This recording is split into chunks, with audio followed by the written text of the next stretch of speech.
Hello everyone, हमारे YouTube channel NDME classes में आप सभी का स्वागत है। लास्ट वीडियो में हम लोगों ने देखा था कि प्रयत्न के आधार पर वर्णों के भेद। प्रयत्न के आधार पर वर्णों के भेद के अंतर्गत हम लोगों ने ये देखा था कि प्रयत्न का शाब्दिक अर्थ क्या होता है, प्रयत्न की परिभाषा क्या होती है और प्रयत्न के आधार पर वर्णों के कितने भेद होते हैं। तो इस तरीके से हम लोगों ने देखा था और फिर उसका विभाजन करते हुए हम लोगों ने वाह्य प्रयत्न के अंतर्गत दो भाग किए थे। फिर उन दो भागों में से एक भाग को पढ़ा था जिसके अंतर्गत अल्पप्राण और महाप्राण आए थे। आज हम उस भाग का दूसरा पार्ट देखते हैं कि उसके अंतर क्या क्या आता है। तो आइए देखते हैं हम लोग। तो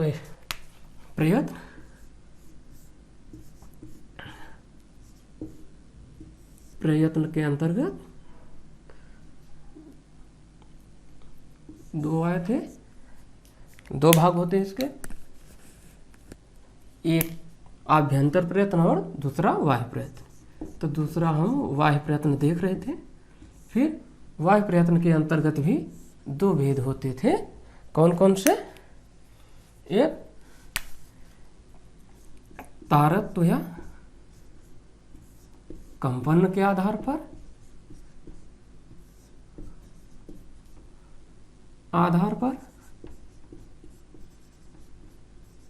वर्णों के भेद, और दूसरा था श्वास या प्राणवायु के आधार पर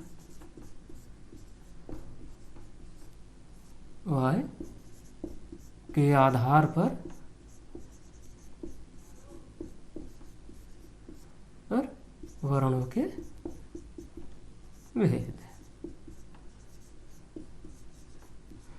तो हम लोगों ने प्राण या श्वास या प्राणवायु के आधार पर वर्णों के भेद को पढ़ चुके थे, जिसके अंतर्गत आया था अल्पप्राण और महाप्राण। अल्पप्राण और महाप्राण के अंतर्गत हम लोगों ने देखा था कि अल्पप्राण के अंतर्गत कुल 19 वर्ण आते हैं और महाप्राण के अंतर्गत कुल 14 वर्ण आते हैं। अल्पप्राण के अंतर्गत वर्गों का पहला, तीसरा, पांचवा वर्ण आता है, उसके साथ अंतस्थ वर्ण आते हैं य, र, ल और व। उसी के साथ हमने देखा था कि महाप्राण में वर्गों का दूसरा और चौथा वर्ण आता है, उसके साथ ऊष्म व्यंजन के चारों वर्ण आते हैं, तालव्य स, मूर्धन्य स और दंती स, साथ में ह। तो इतना हम लोगों ने देखा था। अब आगे देखते हैं तारत्व या कंपन के आधार पर वर्णों के भेद। तारत्व या कंपन के आधार पर वर्णों के भेद। तो तारत्व या कंपन के आधार पर वर्णों के दो भेद हैं। कौन कौन से? एक है सघोष या आघोष, सघोष या घोष, और दूसरा है अघोष। ठीक। तो सघोष या घोष का मतलब होता है कि जब हम उच्चारण के समय नाद या स्वर झंकृतियाँ यानी कंपन हो, जब हम वर्णों का उच्चारण करें तो उससे कंपन उत्पन्न हो, तो हम उसे सघोष कहते हैं। जैसे वर्गों का तीसरा वर्ण, चौथा वर्ण और पांचवा वर्ण, उसके साथ में सारे स्वर और प्लस अंतस्थ व्यंजन और उसके साथ ह वर्ण, ये सारे वर्ण मिलकर सघोष का निर्माण करते हैं। जैसे आइए देख लेते हैं हम लोग। वर्गों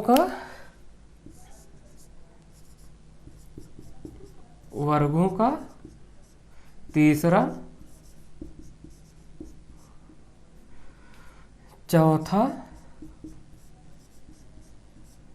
और पांचवा वर्ण है।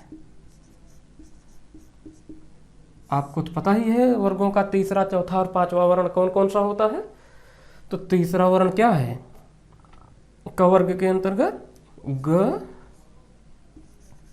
घ, अंगा, फिर ज, झ, ञ, फिर ड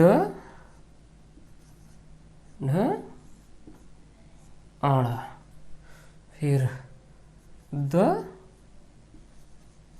ध न, फिर ब भ म। ठीक, ये और इसके साथ ही और कौन कौन से वर्ण आते हैं? इसके साथ आते हैं समस्त स्वर, समस्त स्वर। कुल स्वर कितने हिंदी वर्णमाला में? 11। फिर क्या आता है? अंतस्थ, अंतस्थ वर्ण, अंतस्थ वर्ण। अंतस्थ वर्ण कितने हैं? 4 आपको पता है, प्लस ह। अर्थात सघोष, सघोष के अंतर्गत या घोष के अंतर्गत वर्गों का तीसरा वर्ण, वर्गों का चौथा वर्ण, वर्गों का 5वां वर्ण आता है। उसके साथ साथ सारे स्वर आते हैं, अंतस्थ वर्ण आते हैं और ऊष्म का ह वर्ण भी आता है। तो इस तरीके से अगर हम देखें तो जो सघोष होगा उसके साथ कौन कौन से वर्ण शामिल हैं? तो ये सघोष में जो इसकी ट्रिक बनेगी वो क्या बनेगी? 345 प्लस स्वर प्लस अंतस्थ वर्ण, अंतस्थ वर्ण, फिर प्लस ह। ये सारे मिलके इसका निर्माण करते हैं सघोष वर्ण। अर्थात सघोष वर्णों की संख्या कितनी है? तो ऐसे गिन लीजिए, 15 इधर हो गए और 11 इधर हो गए, 15 11 26, 26 4 अंतस्थ वर्ण, 26 4 30 और एक ह वर्ण, 30 और एक 31 वर्ण कुल हो गए सघोष में। अब आइए देखते हैं अघोष में। अघोष के अंतर्गत कौन कौन सा वर्ण आता है? तो अघोष के अंतर्गत आता है वर्गों का दूसरा, वर्गों का पहला और दूसरा वर्ण।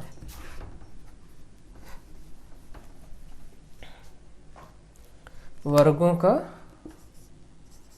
पहला और दूसरा वर्ण।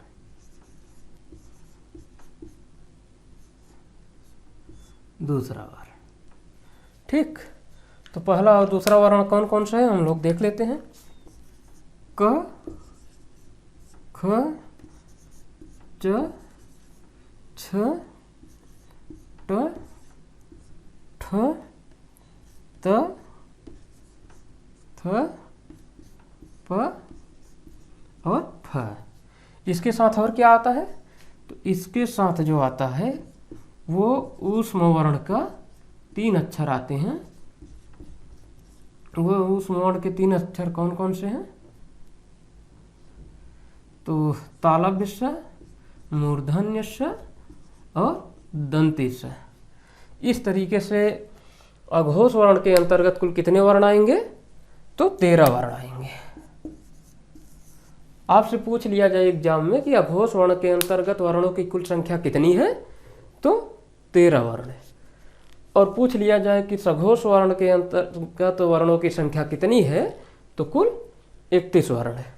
वो 31 वर्ण कौन कौन सा है? वर्गों का तीसरा, चौथा, 5वां प्लस अंतस्थ वर्ण प्लस समस्त स्वर प्लस ह वर्ण। ये सारे वर्ण मिलकर सघोष वर्ण कहलाएंगे।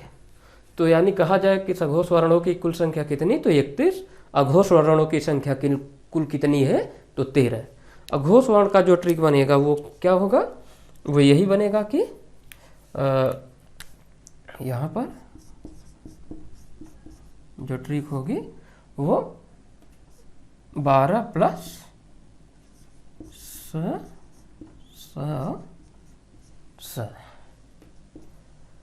ठीक।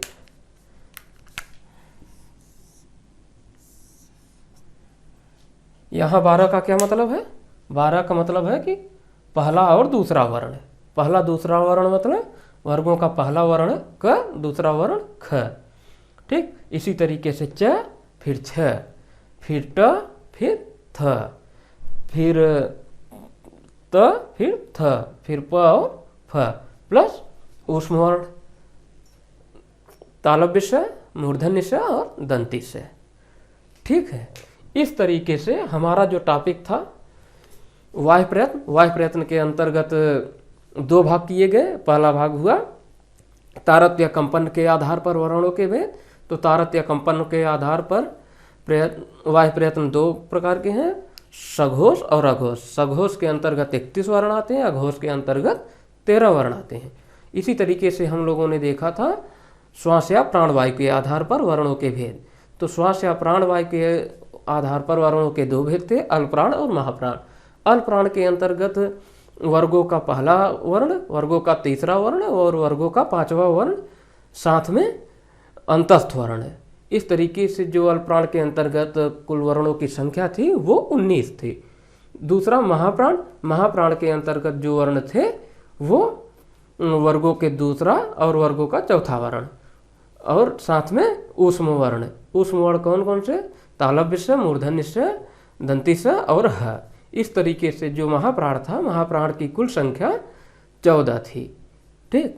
तो इस तरीके से हम लोगों ने इस टॉपिक को कंप्लीट कर लिया। और यही ऐसा टॉपिक है जहाँ से चाहे सुपर टेट हो, चाहे अधीनस्थ चयन आयोग हो, चाहे बीएड का एंट्रेंस हो, चाहे यूपी पुलिस एसआई हो, चाहे टेट हो, यहाँ से बहुत ज़्यादा, यानी कह सकते हैं कि उत्तर प्रदेश की जो भी परीक्षाएं होती हैं यहाँ से इनका अच्छा खासा जो है रोल होता है और यहाँ से ठीक ठाक सवाल पूछे जाते हैं।